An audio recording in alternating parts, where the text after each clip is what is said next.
بسم اللہ الرحمن الرحیم۔ السلام علیکم، میں ہوں محمد راشد اور آپ دیکھ رہے ہیں راشد آن وائس یوٹیوب چینل۔ امید کرتا ہوں آپ سب خیریت سے ہوں گے۔ آج کی ویڈیو میں جن ولی اللہ کا ذکر ہے ان کا نام ہے حضرت نظام الدین اولیاء۔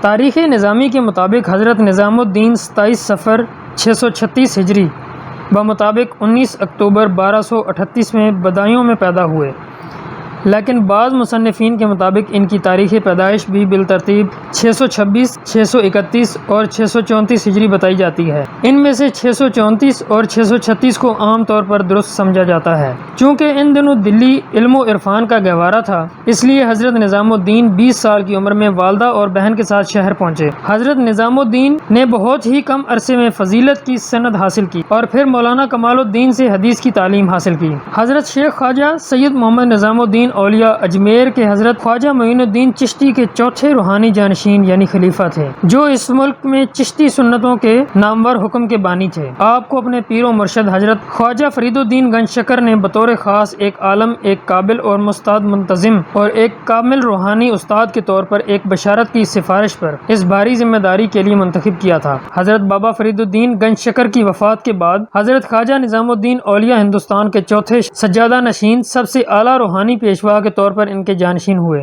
دلی میں حضرت نظام الدین حضرت خواجہ نجیب الدین حضرت بابا فرید کے بھائی کے قریبی گھر میں رہتے تھے، جو خود دلی میں ایک ممتاز صوفی تھے۔ حضرت نظام الدین نے ایک شاگرد کی حیثیت سے ان کی علم اور رہنمائی سے فائدہ اٹھایا اور حضرت بابا صاحب کی حیرت انگیز روحانی شہرت کے بارے میں مزید سنا۔ بعد میں انہوں نے پاک پتن جانے اور ولی سے ملنے کا فیصلہ کیا۔ اس دور میں حضرت نظام الدین کو ایک بار پیشکش ہوئی اور وہ اپنی ممتاز اہلیت کی بنا پر قاضی کے عہدے پر فائز ہونے کی طرف مائل ہوئے۔ ایک رات حضرت نظام الدین دلی کی جامع مسجد میں ٹھہرے ہوئے تھے۔ صبح سویرے مؤذن نے پکارا، کیا اب وقت نہیں آیا کہ مومنوں کے دل خدا کو یاد کریں اور اس کی محبت سے جھک جائیں؟ یہ پکار حضرت نظام الدین کے مستقبل کے کیریئر کے لیے ایک الہی اشارہ اور ایک اہم موڑ ثابت ہوئی۔ اس نے حضرت بابا فرید سے ان کی محبت کو جلا بخشی اور وہ یکدم سامان باندھ کر اجودن کے لیے دلی سے روانہ ہوئے اور وہاں 15 رجب 655 ہجری کو پہنچے۔ حضرت بابا صاحب نے جیسے ہی ان کو دیکھا تو درج ذیل فارسی اشعار سے ان کا استقبال کیا،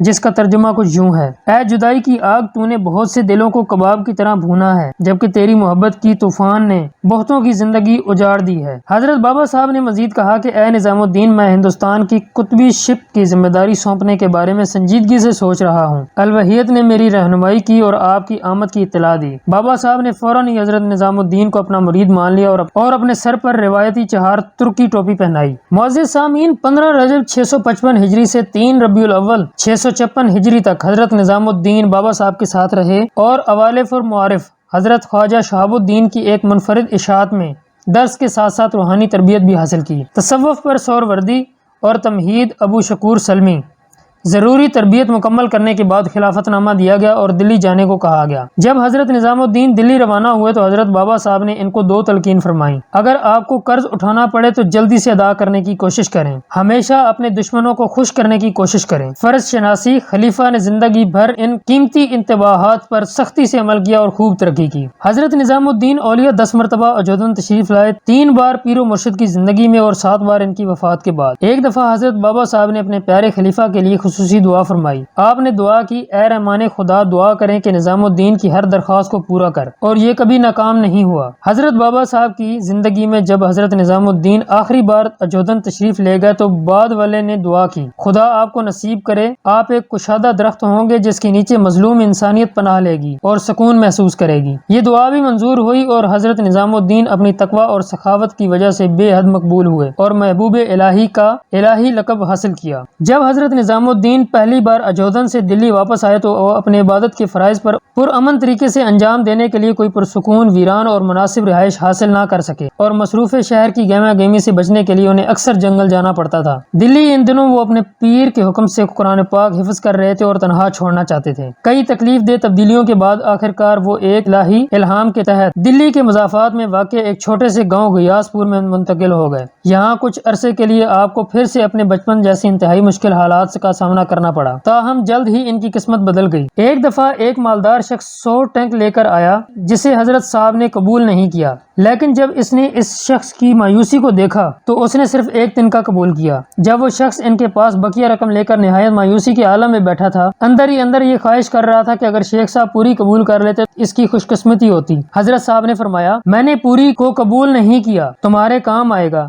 اسے لے جاؤ، میرے پاس کافی دولت ہے۔ حضرت صاحب نے پھر اسے اپنی بائیں طرف دیکھنے کو کہا اور اس آدمی نے دیکھتے ہی دیکھتے اپنے حجرے کے کونے میں بے شمار سونے کے محوروں کا ایک بہت بڑا ٹیلا دیکھا۔ وہ شخص خوشی کے عالم میں حضرت صاحب کے قدموں میں جھک گیا۔ جب وہ چلا گیا تو حضرت صاحب نے ان کو تنبیہ کی کہ یہ راز کسی پر ظاہر نہ کرنا، لیکن یہ شخص معجزے کے بارے میں اپنے تجسس کو روک نہ سکا اور اس نے سب کچھ بتا دیا۔ ایک صوفی درویش کے طور پر حضرت نظام الدین اولیاء کا کردار جیسا کہ اسلام کی ضروری تعلیمات اور تصوف کے اصولوں پر مبنی ہے، جس کا مطلب مذہبی معنوں میں امن ہے، وہ اعلیٰ سوچ میں سادہ زندگی کی تابناک تصویر تھے۔ ان کی شخصیت اور روشن کردار اس قدر غالب تھے کہ کوئی بھی ان کی مغناطیسی کشش کو برداشت کرنے کی جرت نہیں کر سکتا تھا۔ مظلوم انسانیت سے ان کی بے پناہ محبت اور ہمدردی اتنی ہی منفرد اور بے مثال تھی۔ ایک غریب درویش کی یہ زبردست کامیابی اگرچہ قدرت الہی سے نوازی گئی تھی، اس میں کوئی شک نہیں کہ حضرت نظام الدین کا چمکتا ہوا کردار تمام عظیم صوفیاء کی طرح خاص طور پر الوحی تھا۔ پھر بھی ایک عاجز عام آدمی کی حیثیت سے 5 سال کی کم عمری میں یتیم ہونے کے بعد انہیں انتہائی غربت کی زندگی سے گزرنا پڑا، ایک ایسا امتحان جس نے صرف ان کی شاندار کردار کو تقویت بخشی۔ حضرت بابا فرید کے ارشادات۔ معزز سامعین، حضرت نظام الدین کو خلافت عطا کرتے ہوئے حضرت بابا فرید نے انہیں صوفی کی حیثیت سے اپنے کیریئر کی کامیابی کے لیے درج ذیل ہدایات دیں۔ یہ عظیم تعلیمات عظیم صوفی درویشوں کی صدیوں پرانے عملی تجربات کا نچوڑ ہیں۔ حضرت بابا صاحب نے مشورہ دیا،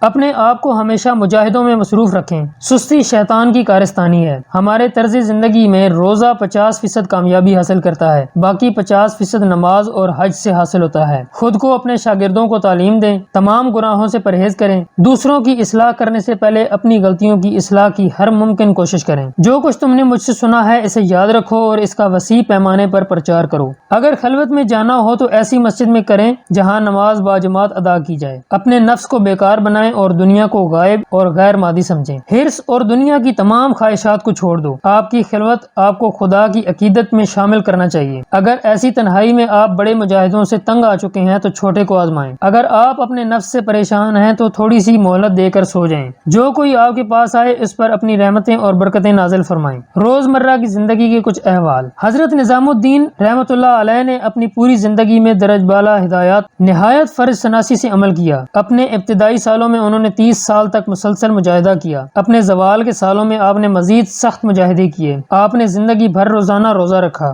دن اور رات کے 24 گھنٹوں میں بتایا جاتا ہے کہ آپ نے 200 سے 300 رکعت نماز پڑھی۔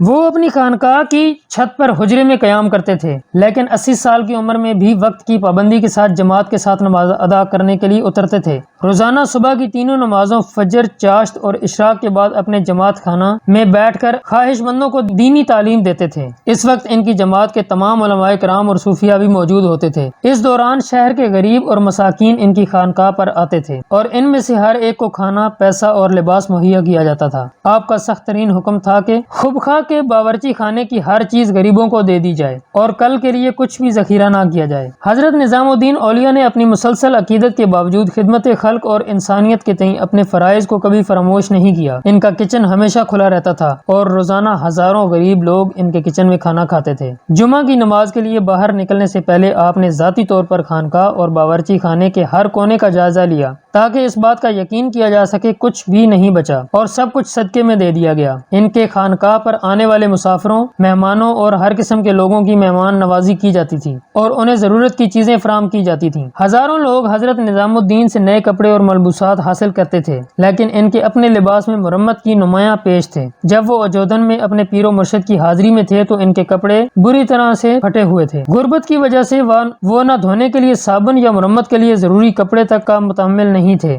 اپنے روحانی پیشروؤں کی طرح حضرت نظام الدین بھی سماع یعنی قوالی سے بے پناہ محبت کرتے تھے، کیونکہ وہ کہتے ہیں کہ یہ کسی کے دل کو الہی الہام سے حرکت دیتی ہے، اگر الہام الہی نہیں ہے تو یہ حرام ہے۔ اپنے عظیم روحانی اساتذہ اور پیشروؤں کی طرح حضرت نظام الدین نے بھی حضرت محمد صلی اللہ علیہ وآلہ وسلم سے بے پناہ محبت کی۔ اپنی وفات سے کچھ عرصہ قبل آپ نے رسول اللہ صلی اللہ علیہ وآلہ وسلم کو روحانی محفل میں دیکھا اور فرمایا، نظام میں آپ سے ملنے کے لیے بے چین ہوں۔ اس دن کے بعد حضرت نظام الدین اپنی زندگی کے آخری سفر کے منتظر تھے۔ اپنی وفات سے 40 دن پہلے آپ نے تمام کھانا ترک کر دیا، اور اگر کوئی آپ سے کھانے کو کہتا تو آپ نے فرمایا، جب رسول اللہ صلی اللہ علیہ وآلہ وسلم سے ملاقات کا شوق ہو تو کوئی کھانا کیسے کھا سکتا ہے؟ جب ان کی حالت تشویشناک ہو گئی اور ان سے دوا لینے کی درخواست کی گئی تو انہوں نے امیر خسرو کا یہ شعر نقل کیا، محبت الہی کے شکار کے لیے اس کے محبوب خدا سے ملاقات کے علاوہ کوئی دوسرا علاج نہیں ہوتا۔ اپنی رحلت سے ایک دن پہلے آپ نے اپنے ذاتی خدمتگار اقبال کو حکم دیا کہ وہ اپنے لنگر خانہ اور سٹور روم میں جو کچھ تھا وہ سب غریبوں میں تقسیم کر دے تاکہ انہیں خدا کے سامنے اس کا حساب نہ دینا پڑے۔ ایک نوکر نے خانقاہ کے قیدیوں کے لیے کچھ اناج واپس رکھا تھا، لیکن جب ولی اللہ کو یہ خبر ملی تو آپ نے حکم دیا، براہ کرم غریبوں کے پاس سب کچھ ہو جائے اور تم میرے توشہ خانہ کے فرش کو جھاڑو۔ اس حکم پر سختی سے عمل کیا گیا۔ 18 ربیع الثانی 725 ہجری کی صبح اپنی وفات سے عین قبل آپ نے اپنے پرائیویٹ باغیچہ سے متفرق تحائف اپنے مختلف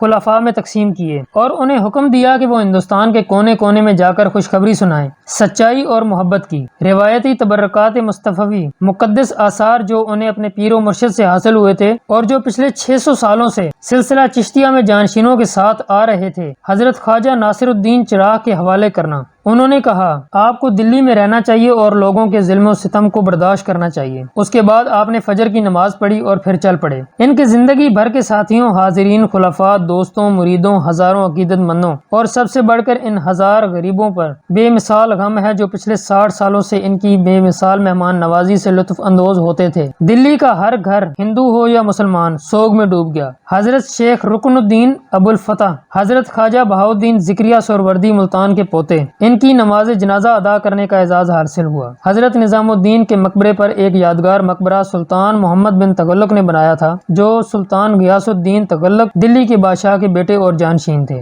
یہ تھے حضرت نظام الدین اولیاء کے زندگی کے کچھ حال اور احوال۔ امید کرتا ہوں کہ آپ کو میری یہ ویڈیو پسند آئی ہوگی۔ ملتے ہیں ایک نئی ویڈیو کے ساتھ، تب تک کے لیے اللہ حافظ۔